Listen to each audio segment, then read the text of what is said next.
the cancel culture, social media, and an ineffective church. This is Truth to Ponder with Bob Bierman. In all honesty, putting those three together is like putting together a three-ring circus. And I've been thinking about the programs I'm putting together for this week. And I'm going to try to cover a number of different topics, but there's some that, we can spend, and I'll spend a little time later this week on some of the things occurring in the world of the virus and vaccines, but I'm going to stay away from that today and most likely tomorrow as well.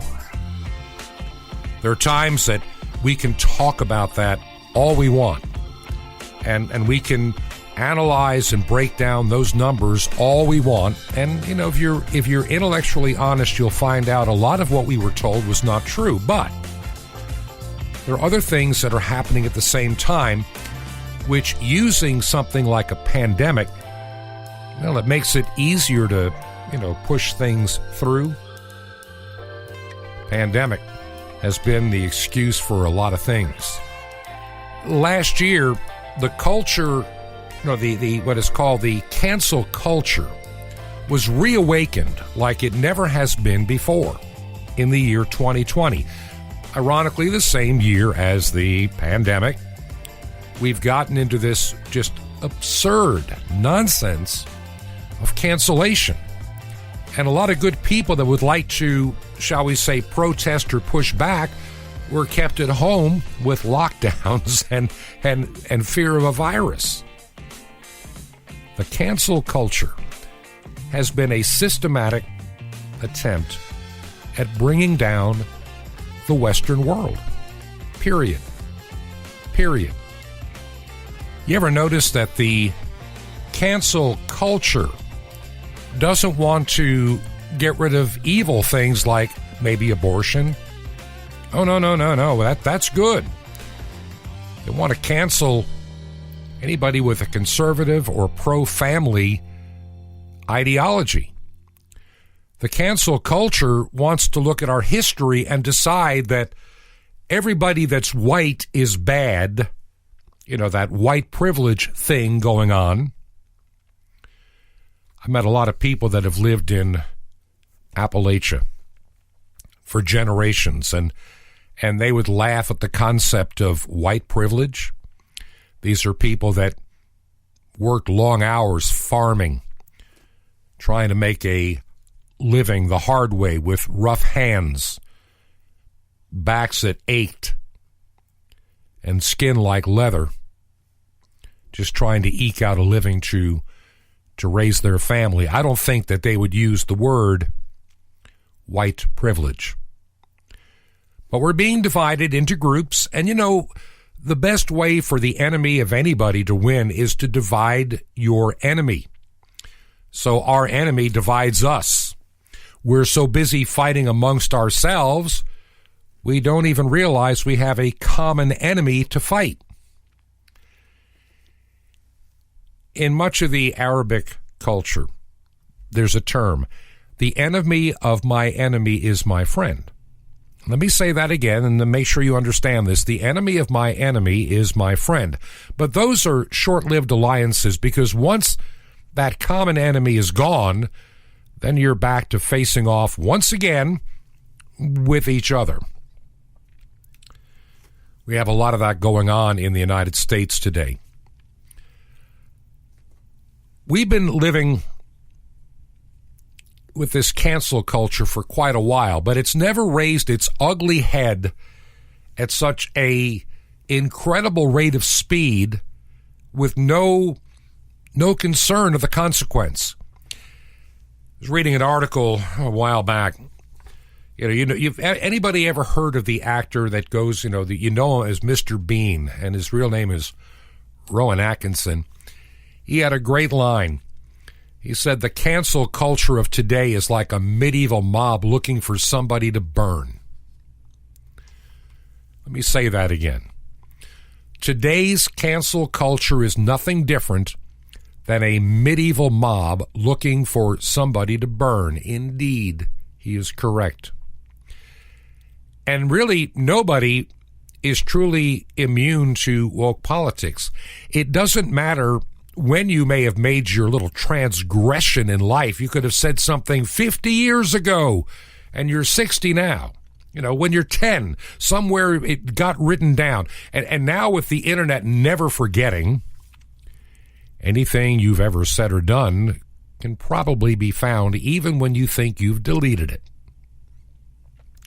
If you don't believe me, look for a thing on the internet called the Wayback Machine.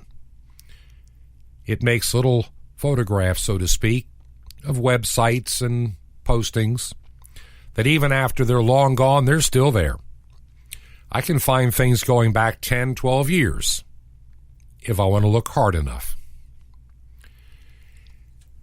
The cancel culture, its real goal is satanic in nature. There is no good in it. None. Zero. Absolutely none.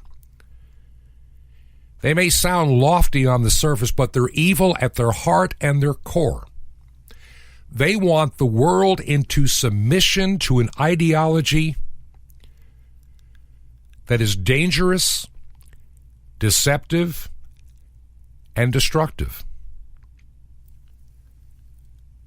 When you think of the cancel culture in history, and I'm talking in recent history, like the last, maybe 100 years. The cancel culture of the last 100 years, maybe add a few. 1 century of cancel culture. 1 century of cancel culture gave us the Soviet Union. Under the pretense of a revolution to empower the workers, and, we got to get rid of those evil rich people. The evil rich people are the ones that put it all together to get everybody fighting amongst themselves. And then the elites even had more power, more money, more control, and everybody else ended up poor. That's just how it always works. Look at Germany. World War I, post-World War I, and World War II. A madman got into power.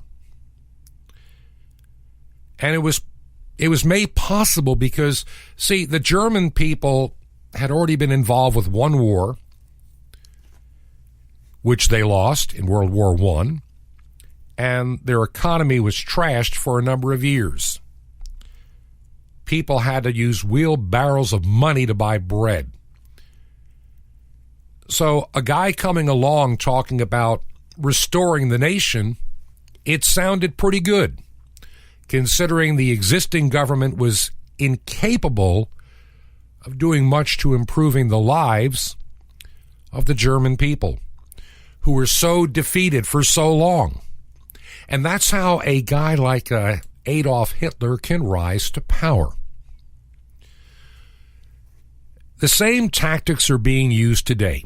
If you go back to the 1920s and early 1930s, you had Hitler's personnel, whatever you want to call them, his party, his people, his followers. They're beating up people in the streets. They're setting fires. They're rioting. They're burning. They're destroying. As they come into power, they begin to burn books. They begin to change the history of their culture and create a new narrative, a new way of thinking. And it always puts more people into fear and bondage, inevitably. China, the same thing. They came to power shortly after the Second World War. The communists took over. And before long, the cancel culture went across that nation, killing and destroying history and lives, property. And millions of people died. And now here we are in supposedly the freest land on earth, the United States of America.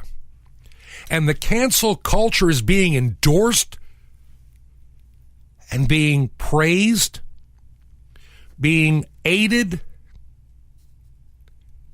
by a political party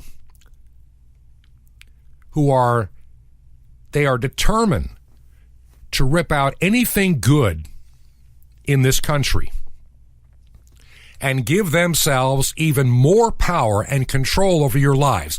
It is an evil, satanic obsession with these people to run your life, to tell you how you must live, and divide and pit one group against the other in such a way that we come into points of anger, group to group. Let me just give you an example. I'm not going to get into the virus, so to speak, but let's look at wearing a mask during this pandemic. Now, we're going to have to, with some of you listening, we're going to have to agree to disagree. I have talked to enough people that know a lot more than I do. I have read enough material on both sides of the issue, not just one, both sides.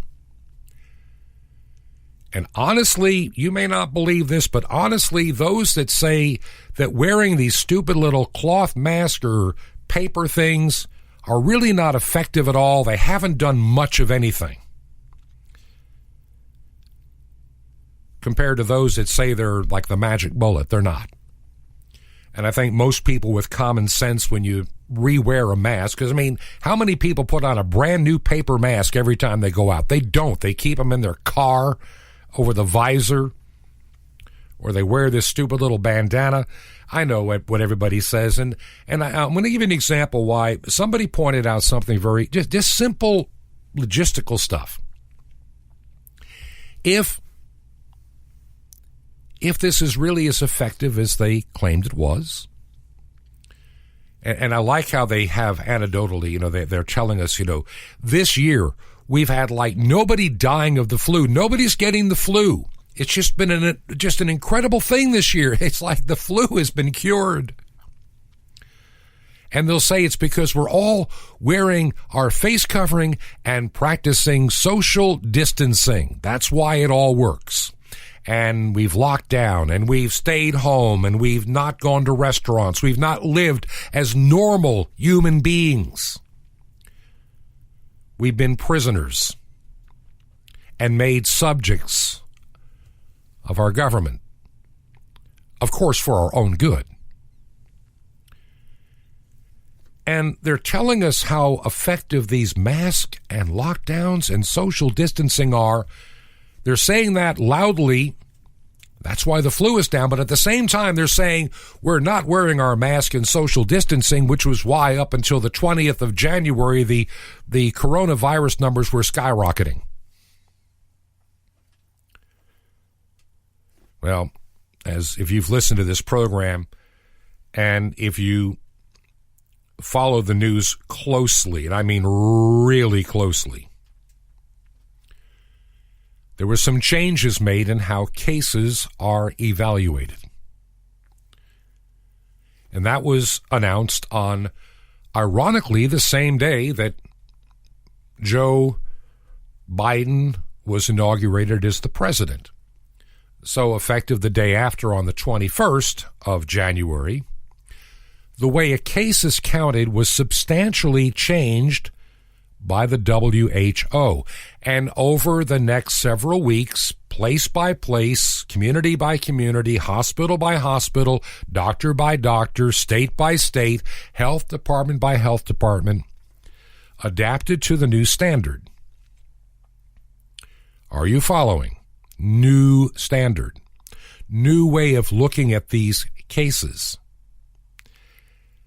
Now you had to have something we didn't have to have before. There were several things that happened. And I really don't want to get into this, but I want to show how control is used and how cancel culture is a part of all this. By changing the standard where you needed to have a positive test, which no longer used these incredibly high, and those were changing over the month, where instead of 37 CTs, or what they call cycle thresholds, it was reduced down to what the originator of the PCR test had said, something like 24, would be more realistic, and he didn't want you to use it as a diagnostic, but it's just one of several.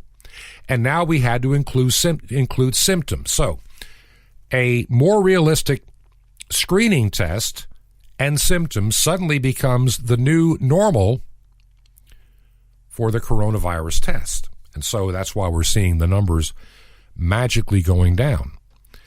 And as we become more aware of how to properly code deaths and go back to the original standard of about a year ago, you're going to see those numbers come down too. Now, I'm going to equate where all this comes into play. During the riots of last year, and that's what they were just riots. They were burning and looting riots. They were not, contrary to what the reprobate minds that speak with their heads spitting out garbage and sewage on MSNBC and CNN will tell you. I still laugh when I look at that video of a CNN reporter standing, I think it was CNN, maybe it was MSNBC, that I can't keep the two reprobate news agencies apart. They're both, they're striving to see who is more ridiculous and unfounded than the other. But when you have a reporter standing there, microphone in hand, and of course a face mask so we don't spread the coronavirus, and behind him is a burning police car, a burning police cruiser. I mean, it's on fire. I'm waiting for the gas tank to blow up. And you see people running around like madmen behind him, screaming and yelling. And you got a police car on fire, glass broken in store windows.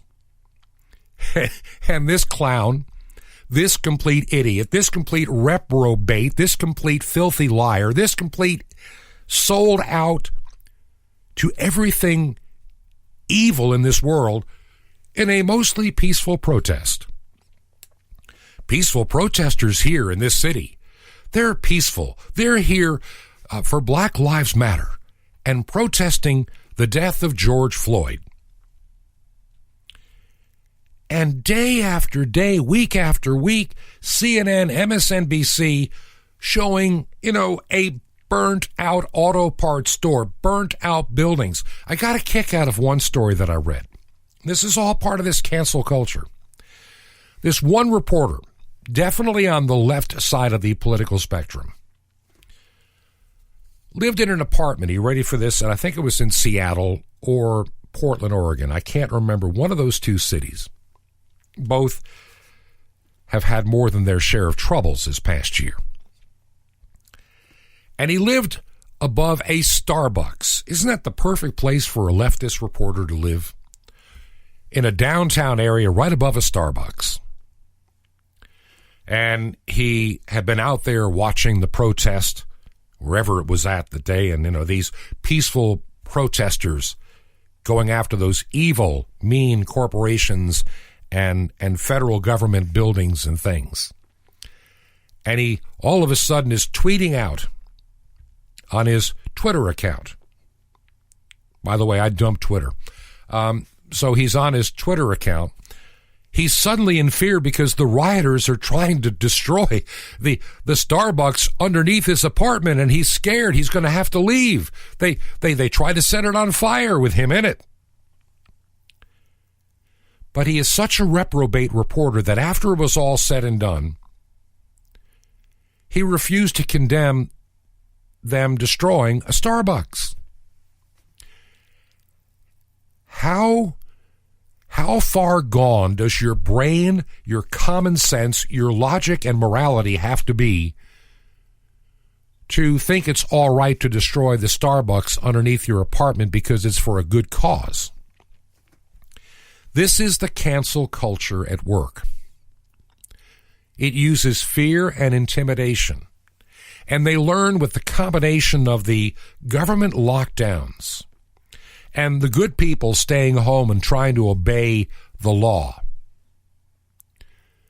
They were excused to go out and riot and destroy, burn, loot, and even commit murder. Yeah, when anybody protests what's going on in our federal government, retrobates, evil, demonic people like Nancy Pelosi.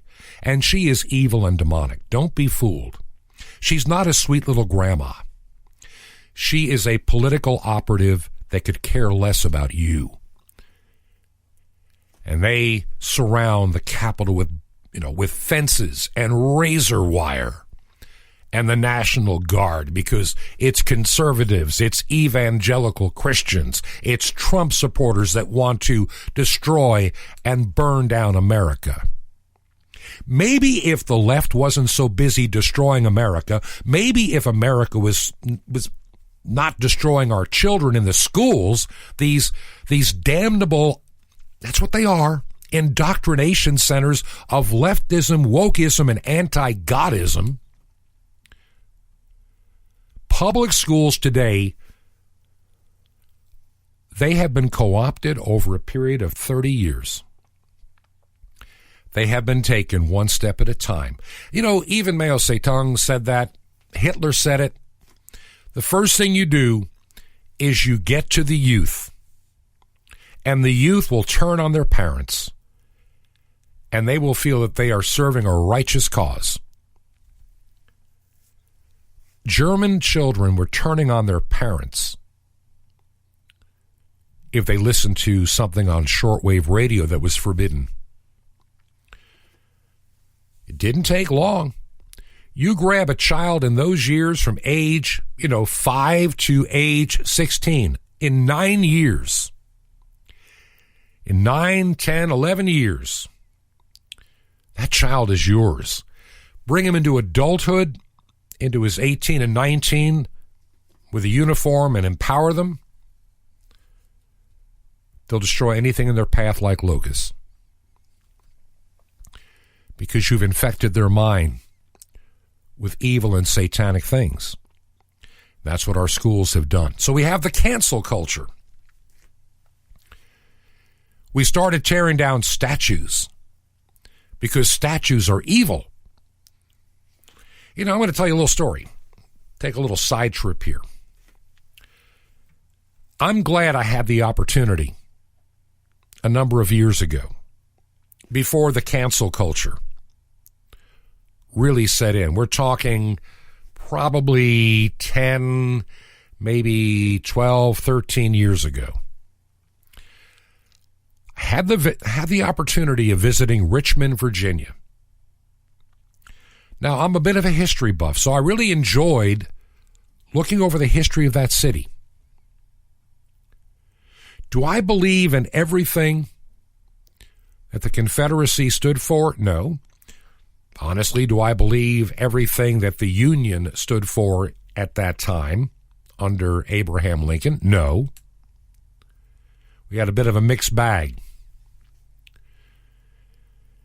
And I could probably bring on guests and spend hours on the non-issue of slavery. It was not the deciding issue of the Civil War, contrary to popular belief.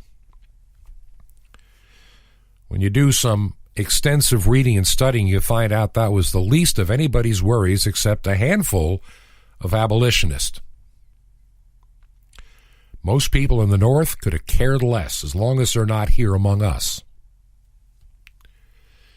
Even in the South, there's enough writing, there's enough going on where they're recognizing that this is not a sustainable way of commerce and life. They already knew they had a generation to make a change, that the entire war was never necessary. That much I've learned. And you begin to learn more about the character of those that were really involved. And you find out some of the narrative that a lot of people just assume is correct because, people like Joy Behar on The View spew out her lack of intelligence and her stupidity on a daily basis and get paid for it, too. What a job. To be paid to spit out nonsense, foolishness, and insanity. But she does. You begin to learn a lot about our country and our culture when you study history. And visiting Richmond, Virginia, there's a lot of history there, both pre-Civil War, during, and after. And if you really take the time, you actually can get a broader perspective than I ever had growing up. Remember, I went to school in New York, so I'm going to get more of a and remember, the winner of any war, they write the history for the most part. But I've done some reading and studying about people like Robert E. Lee, for example. And I don't think any of these people really, they didn't want a war. They didn't want it. But they felt they had to when they were under attack to preserve their way of life. And it wasn't slavery, as you've been told. If you really do the research, it was, not a whole lot of people owned them. Most people that lived in the South at that time were poor farmers themselves, and they didn't have the wealth to own them. In some cases, they had to compete with those that did. Not everybody lived in a place like Tara and Gone with the Wind. Many lived in shacks, trying to eke out a living. But they try to live by a moral code, one to another. Church, to people in the South back then, more than in other parts of the country, was a big deal. Not excusing slavery, trust me on that one. It's something that we inherited from the British and probably should have done something with it sooner, but didn't. We failed in that regard. I'll say that much. But this attempt to totally erase our history like it never happened and completely strip away the knowledge of anybody that lived in that time, both those that never even owned a slave compared to the few that did, is being disingenuous and phony. It's a part of the history of our nation. Much of it a dark chapter. But you go to the end of the Civil War, and this is why, like I say, I remember the time I spent in Richmond. I went to visit some historic sites. Near the Capitol Building and Governor's Mansion in Richmond, you will find St. Paul's Episcopal Church. That church has been standing for a long time. Jefferson Davis attended that church every Sunday. Robert E. Lee attended that church when he could during that time. There was even a stained glass window to honor Robert E. Lee. But see, now that we've got the woke culture going on, and it really started to show its ugly head when Donald Trump took office. When the woke culture came along, and now we got to start canceling, destroying, and burying. It's like they all read 1984 one night and decided, hey, this is a great system. We need a ministry of truth and a ministry of this and a ministry of love and a ministry. Why don't we just use this? It's a great playbook. It works. They empower these young people to go out there to tear down statues. And if you were to ask anybody if they even knew who these people were, they really don't. They have been so poorly educated in our worthless public school system, they don't even know who these people are. But they know that they were a Confederate, so they must be bad. Let's rip that statue down and bust it right off the pedestal and beat it up with sledgehammers. That's the kind of stuff the Hitler Youth did in their version of the cancel culture. There are a lot of people that are going to be victims of this culture. And if we don't stop it, if we don't resist this cancel culture, we will go the way of the Chinese communists and the Nazis of Germany. This is Truth to Ponder with Bob Bierman. Palm Sunday is actually a Jewish holiday. That's right. Shalom Alechem. This is the nice Jewish boy, Jonathan Kahn, your Jewish connection, bringing you the riches of your Jewish roots in Jesus. Now get your pen out as fast as you can so you don't miss out on receiving a special free gift you're going to get and love in a moment. Today we begin the Palm Sunday mysteries. Now, growing up as a Jewish boy, few things seemed to me as un-Jewish as Palm Sunday. First of all, Sunday wasn't a Jewish day. It was Christian. And waving palms, Jewish people don't wave palms. Hosanna, that had to be Spanish. The whole thing, we couldn't figure it out. We thought those palm wavers were Catholics and Protestants who were bussed into Jerusalem for the weekend while the Jews stayed inside and pulled down their shades. But it turns out Palm Sunday is a Jewish holiday. Palm Sunday is actually an ancient Jewish holy day from the days of Moses.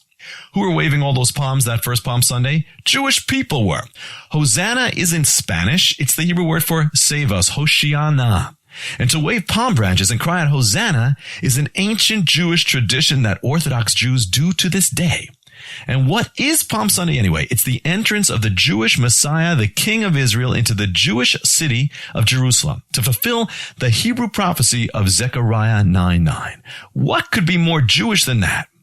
So when you celebrate Palm Sunday, celebrate the coming of Jesus into your life, but also remember to celebrate the coming of the Jewish Messiah to his ancient people, Israel. Wave the palms and shout for the joy of your salvation, but also remember to pray for the peace of Jerusalem, the salvation of the Jewish people through whom you have received your new birth, and for the day when they all will say, Baruch haba b'Shem Adonai, blessed is he who comes in the name of the Lord.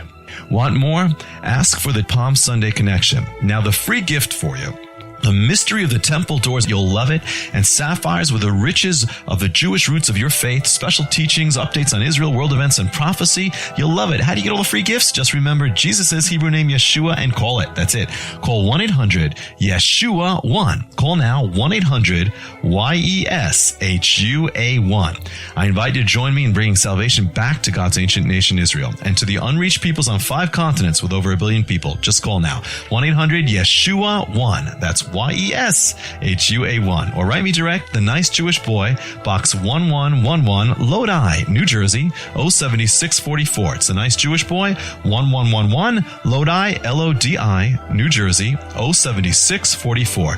Until next time, this is Jonathan Kahn saying Shalom Alechem. Peace be to you, my friend, in Messiah, Or HaOlam, the light of the world.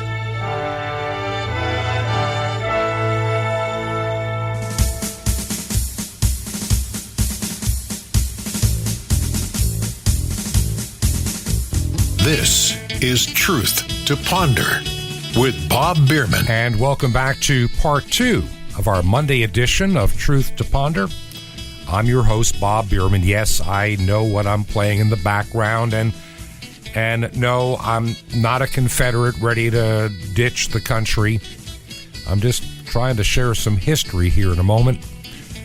And I want to thank you that listen each and every week to this program. And those that have supported it financially, that keep it on the air on shortwave, it means a lot to me. I'll share more toward the end of the program. I just want to get right back to what I'm talking about today. I don't think I'll finish all the topics today, but I'm going to try to at least address a couple of more things. Erasing history is a dangerous thing, because when you don't know history, you're doomed to repeat it. That's an old saying that is true. We have students in school today that know nothing about American history. They couldn't tell you who fought in World War II. They don't even know much about the Vietnam War, let alone anything going on in their world, unless it's on YouTube or it's on Netflix. They're ignorant of the world around them. Our school systems have worked diligently around the clock to keep our students uneducated and keep them simpletons in wokeism. Confederates are bad. History is bad. Tear down the statues because they're bad. And we'll tell you what is good. Just to finish up what I was saying right before the break, just very quickly. That trip I took to Richmond was very enlightening. To see the foundries where they were trying to manufacture, because the South was not a manufacturing base like the North. They were rural. They were agriculturally based for the most part. Big difference. And there's a lot that I learned during that time. I visited a lot of historical sites around Richmond. But you know, the one that stood out, and the one we forget, there's a place on the river that comes through Richmond where the boats came down the river from the northern part of the state. Abraham Lincoln, shortly after the surrender of the South, they show this place that he showed up. I mean, it wasn't a big, time of trying to beat them into submission, so to speak. Abraham Lincoln, if anything, and I don't agree that we should have had the war to begin with, but we did. One of the things that he pushed for more than anything else was to bring the nation back together as quickly as possible. That was his goal. Now, we can discuss a lot of the other attributes, and I know there's a lot more history than that, but it wasn't a matter that we had to keep the South, quote, defeated forever. Remember, people like Robert E. Lee went to West Point, the military college in New York State. These were Americans at the time the war began, and they were still Americans when the war ended. And that's what they wanted. That's what Lincoln wanted to do, is restore the nation as quickly as possible.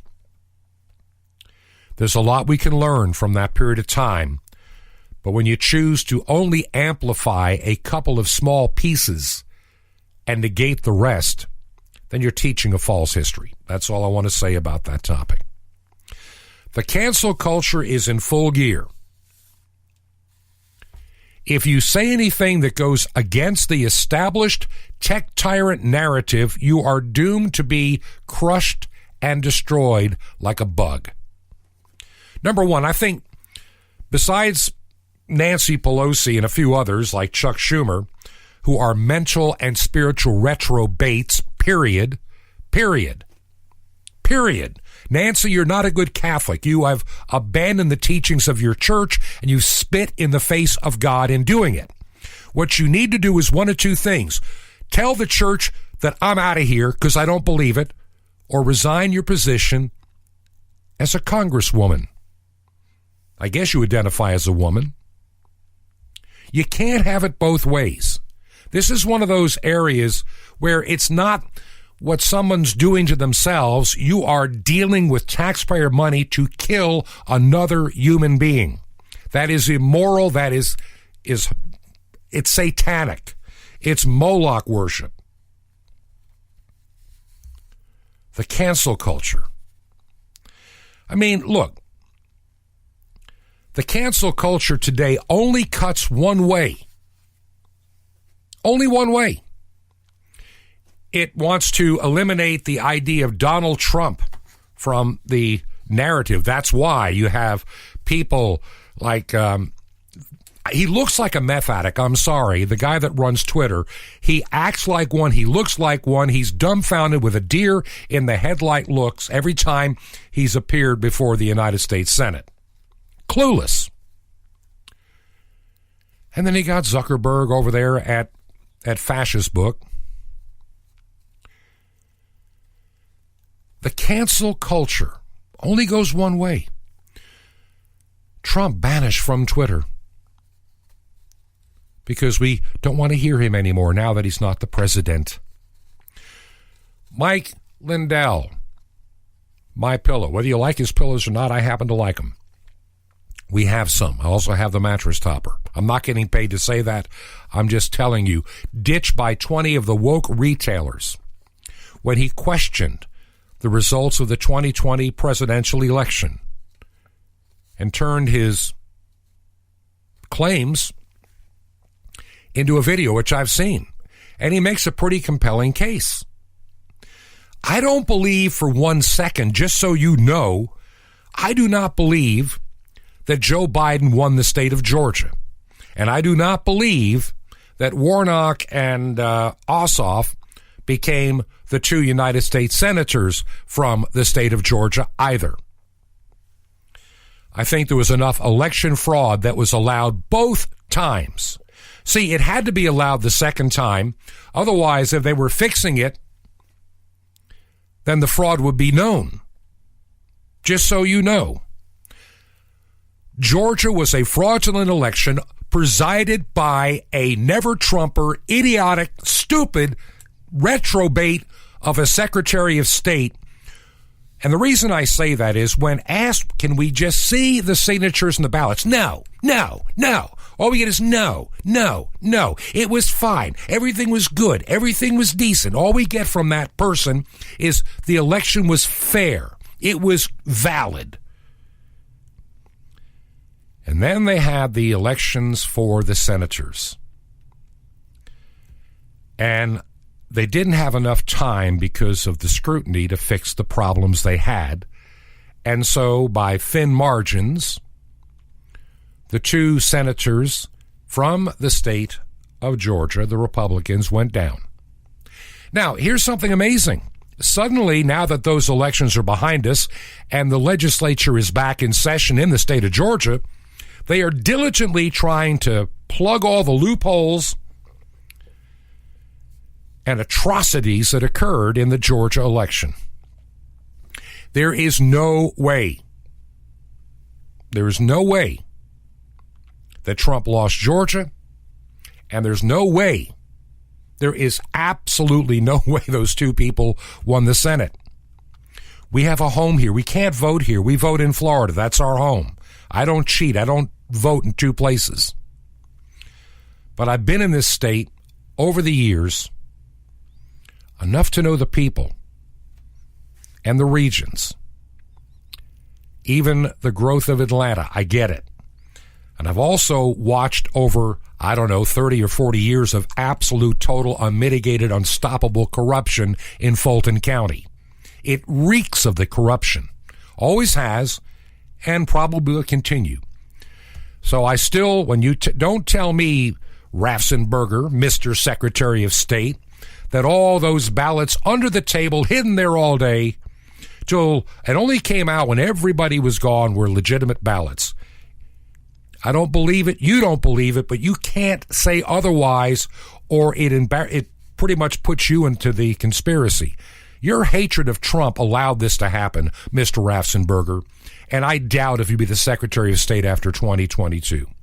And I doubt if Kemp will survive a primary challenge for 2022. No doubt about it.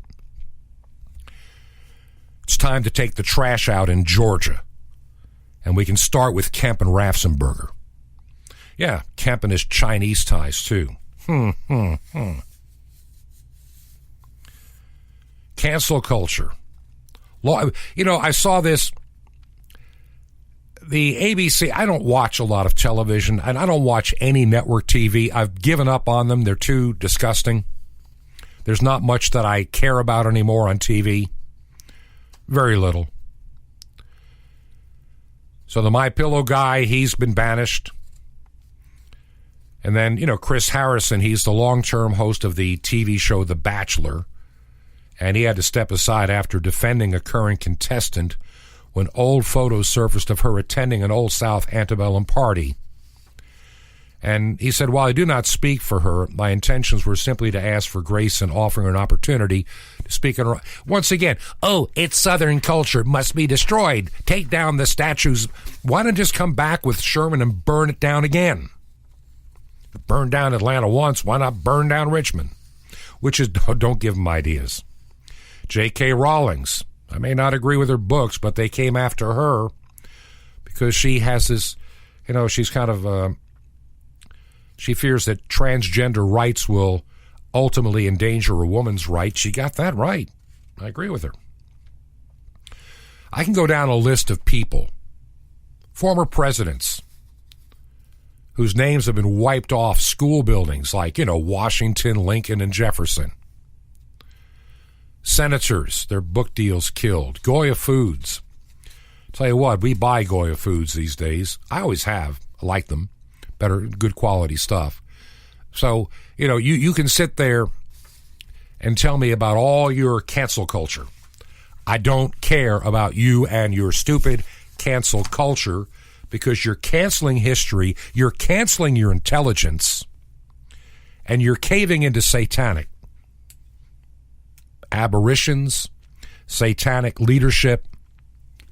It always ends poorly, as it always will, and all the people that promote it are the ones, many of which end up in its bondage. The cancel culture is a satanic tool that it's the playbook. And because we don't teach anymore in our schools, we indoctrinate. We tell those children that things of God are terrible. We push this awful narrative on our young people today.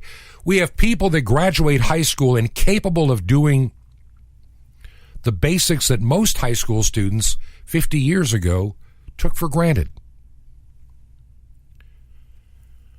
They are into their devices and their phones, their social media. I'm telling you, we live in a very dangerous time. The cancel culture is destructive, and it's coming after you too. If you are a believer in Jesus Christ, they're coming after you. Don't believe me? Look at the pandemics and how the churches have been singled out more than any other entity. You can get on an airliner shoulder to shoulder, but they want you to be... We don't have that only 25% occupancy in an airliner. Only in churches, or 10%, or some ridiculous number. There's a reason. There's a reason they don't want you to gather with your family and your friends and with your church. Because evil wants to have you in darkness, because darkness loves doing their evil when no one can see it. And if the light of God's word and truth shine upon it, it's in trouble. I've got an article I'm going to share maybe tomorrow that really just hit me. But I want to just turn my attention for a few moments here to social media. And then I'll talk a little bit about the church before the end of the program. I've been trying to find alternatives, and we're all trying to do that, to the Facebooks. I mean, Twitter, I've already just dumped it. I mean, it's nothing. Twitter is nothing but a sewer of anti-God, self-proclaimed intellectuals these days. I've just given up. I have no use for Twitter. Twitter is dead to me and needs to be dead to you, because they are dead to truth and honesty and anything decent. If you say something against the narrative of Dr. Fauci, they crush you. Just like Facebook lately has had their fact checkers on top of every little thing out there. You post something, a fact checker's there. And their feckless little fact checkers are fools. You can post something totally true. Well, that's taken that, you need to know more about it. It's not really true. These syphilis-brained morons can just leave my Facebook postings alone because you don't know what you're talking about. You've drank the Kool-Aid by the gallon. So Facebook is becoming a sewer. I mean, it's well, it already is. Twitter's a total cesspool. And so I've just, abandoned it. I'm gone. My radio shows are gone. It's all gone. I'm done. I'm out of there. Got to notice that some of the accounts, well, they can never be retrieved after a certain... Great. Let that day arrive, the sooner the better.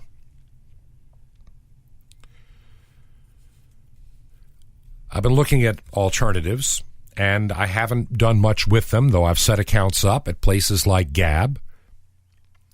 That's one that I set up a while back. Parler, before it went down, and now it's back up. I haven't used it much, but it's there. MeWe, I haven't decided yet if I like it or not. There are others that I'm looking at as well that have been recommended, and I've set up accounts, and I'm going to start getting more active. But it's just a one-man show here. You understand that when I do this, I got to do the radio program and the social media. I have nobody helping me. It'd be nice if I did. And I also had an email from somebody the other day that wrote after the radio program, and this person has put together a social media site called Dansgate, like, Dan, as, from the Bible, Dan, and it's called Dansgate, DANSGATE, dansgate.com, and I'm setting up an account there. I've already got it set up, and I'm going to explore what I can do with it.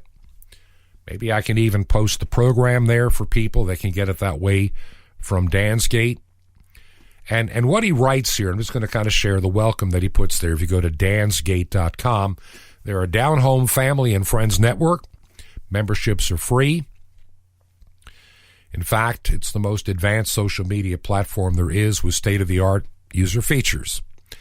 They do not allow shadow ban or censorship of members. They believe in your right to free speech. We are a free speech, God and county platform, or to our country platform. And at Dansgate, you'll discover some interesting post-publishing tools.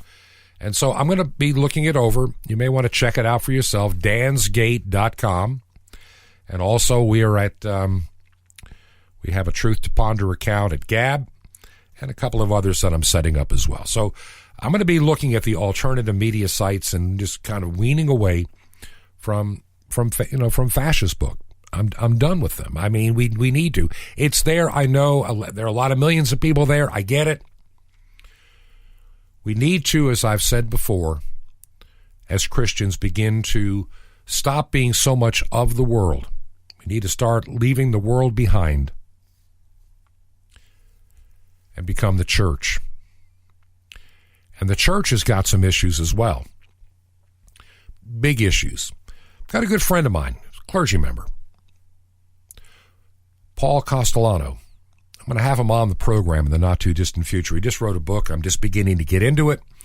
He did an interview with another individual, another clergyman, and on YouTube, and it was shared with me, and he's kind of talking about it. But he said something, and I want you to hear what he had to say. And today we'll kind of start into it, and maybe tomorrow we'll kind of finish the conversation. But this is what Paul had to say.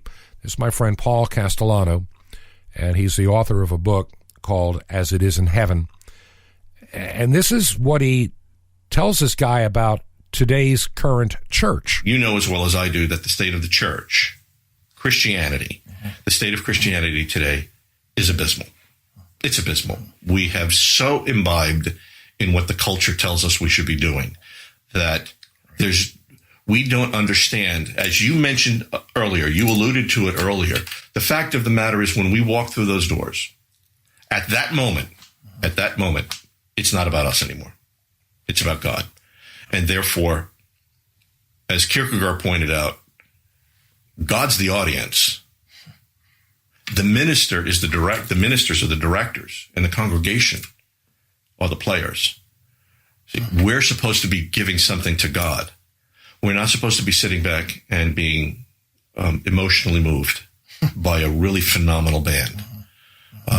We're not supposed to sit there and listen to somebody, and this is going to probably tweak somebody, but I'm going to say it anyway. The fact of the matter is the church historically has always identified word and sacrament. And if you don't like the word sacrament, word and communion, word and baptism. Those are integral. Calvin said, where the word is preached, the sacraments must be administered. Where the sacrament is presented, the word must accompany it.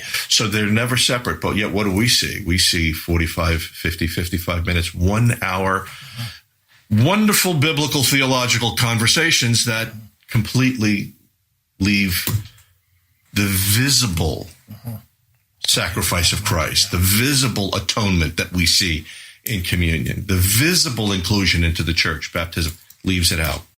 And he's 100% correct.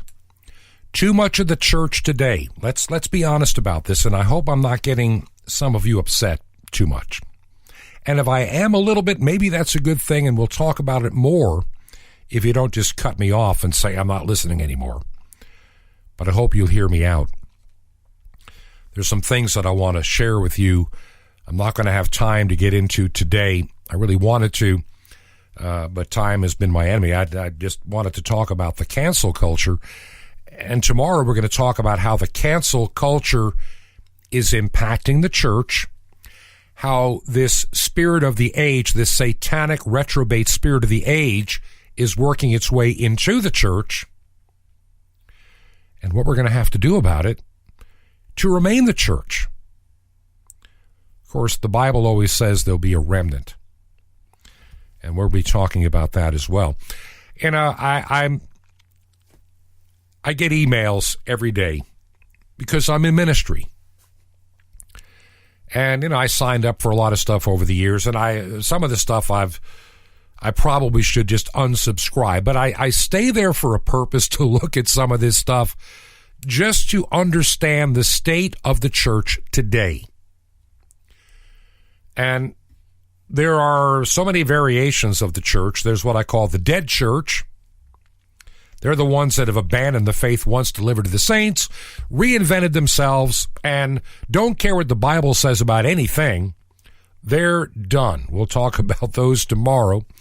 And they look like a church. They got pretty stained glass windows. They sometimes they have professional organists, but they teach a heretical gospel that's not the gospel.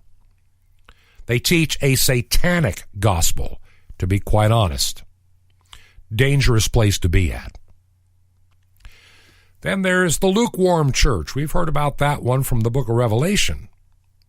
They're neither hot nor cold. They kind of are there. And God says, I'll spew thee out of my mouth for their indifference.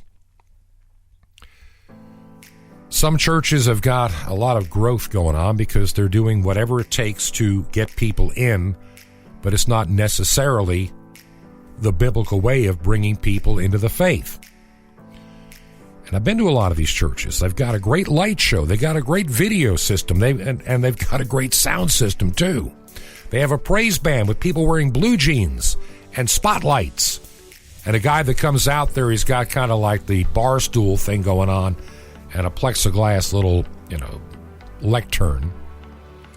And he looks real cool as he shares his wisdom with you.